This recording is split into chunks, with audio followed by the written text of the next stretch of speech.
अस्सलाम वालेकुम स्टूडेंट्स, कैसे हैं? ठीक है, खैरियत हैं? अच्छा स्टूडेंट्स, आज एक नए टॉपिक के साथ, एक नए लेक्चर के साथ मौजूद हैं हम। स्टूडेंट्स, हमारे पास हमने एक्सरसाइज 1.1 स्टार्ट किया था।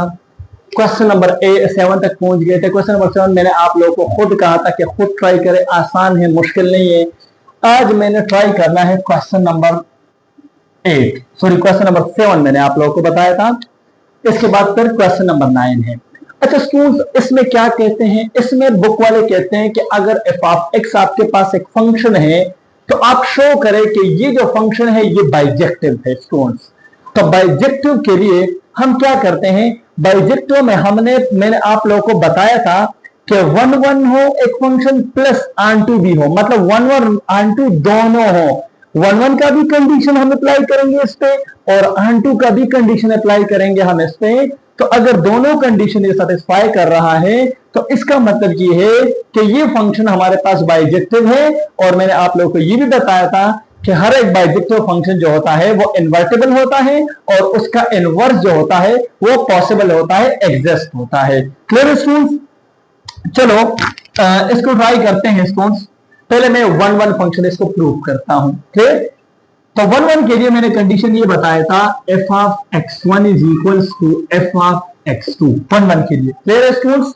तो यहाँ पे x1 पुट करता हूं इन सब में, तो आपके पास एफ ऑफ x1 की वैल्यू आ जाएगी x1 minus 2 divided by x1 minus 3। Clear? F of x2 के लिए आ जाएगा, x की जगह x2 पुट करेंगे, x2 minus 2 divided by x2 minus 3। आप x और y भी ले सकते हैं। क्लियर हो गया? अच्छा स्टूडेंट्स, अभी हमने करना ये है कि इन दोनों को बराबर रखना है कि x1 इक्वल टू x2 आता है कि नहीं। यहां से आएगा x1 is equal to x2, तो तभी आपके पास ये कौन सा फंक्शन होगा?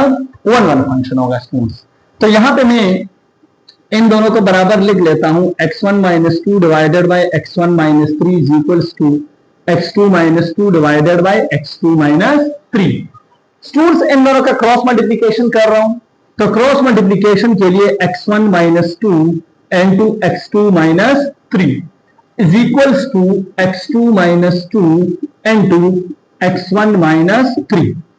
अच्छा जी, अभी इसको जब मैं मल्टीप्लाई करूंगा, x1 मल्टीप्लाई x2 से आएगा x1 x2 minus 3x1 minus 2x2 और माइनस 2 मल्टीप्लाई माइनस 3 से plus 6 is equals to x2 x1, तो x1 x2 भी लिख सकता हूं, स्टूडेंट आगे पीछे लिख सकता हूं, माइनस 3x2 माइनस 2x1 और प्लस 6 इससे भी आ जाएगा स्टूडेंट्स। तो ये 6 और ये 6 बोथ साइड से मैं कैंसिल आउट कर सकता हूं, x1 x2 भी कैंसिल आउट कर सकता हूं क्योंकि उस साइड पे जाएगा तो माइनस हो जाएगा, प्लस माइनस कैंसिल आउट। इसके बाद स्टूडेंट्स माइनस 3x1 और यहां पे माइनस 2x1 जब इस साइड पे आएगा तो plus 2x1 is equals to, ये x2 वाला उस साइड पे जाएगा तो माइनस 3x2 और प्लस 2x2। तो इन दोनों से आ जाएगा minus x1 is equals to minus x2, minus minus cancel, x1 is equals to x2। ये 1 फंक्शन है स्टूडेंट्स। कौन सा फंक्शन है? 1 मैंने प्रूव करके दिखाया कि ये जो फंक्शन है ये आपके पास कौन सा फंक्शन है? 1 फंक्शन है स्टूडेंट्स। अभी मैंने इसी फंक्शन को ऑन2 फंक्शन भी प्रूव करना है। कौन सा फंक्शन? ऑन2 फंक्शन भी प्रूव करना है। ये चीज नोट करें अपने साथ और फिर मैं ऑन2 फंक्शन की तरफ जा रहा हूं।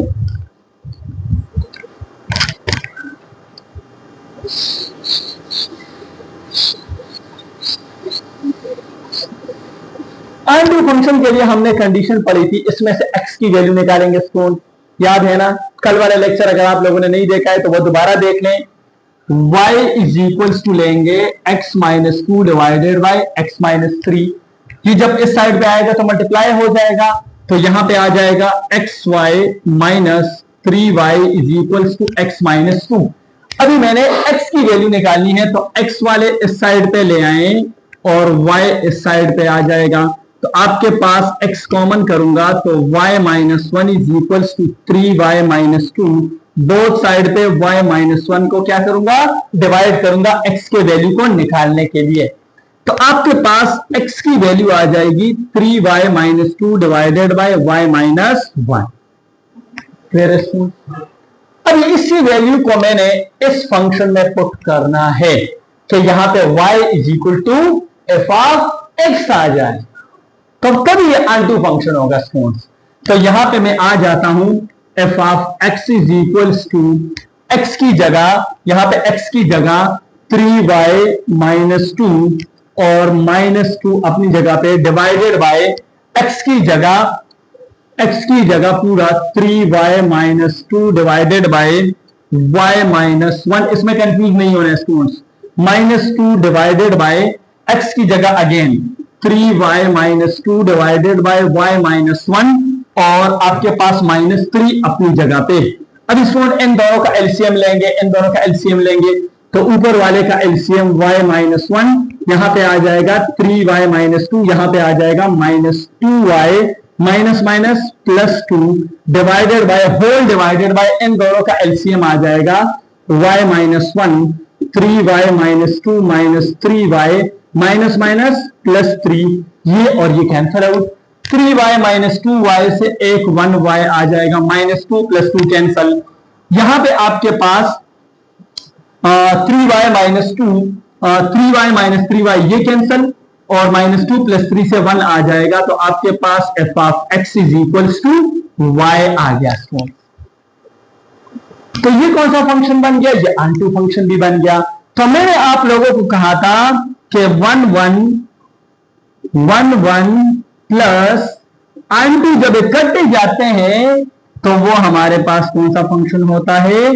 Bijective function. और यह हमने प्रूव कर लिया स्टूडेंट। यहां तक क्लियर है सबको? क्लियर हो गया? किसी को इस क्वेश्चन में कोई भी प्रॉब्लम हो तो आप पूछ सकते हैं मुझसे। ये फंक्शन जो बन गया ये हमारे पास इसके अलावा कोई सा भी दे सकता है आपको। अगर उसमें से 1 1 फंक्शन बन गया और आंटू नहीं बन रहा है तो आप इसको सिंपली कह सकते हैं कि 1 1 फंक्शन है, आंटू नहीं है। क्लियर हो गया? लेकिन यहां पे 1 1 भी है, आंटू भी है, तो ये बाइजेक्टिव फंक्शन है हमारे पास। क्लियर हो गया? यहां तक किसी को भी कोई प्रॉब्लम हो तो आप मुझसे पूछ सकते हैं कमेंट में। Thank you so much.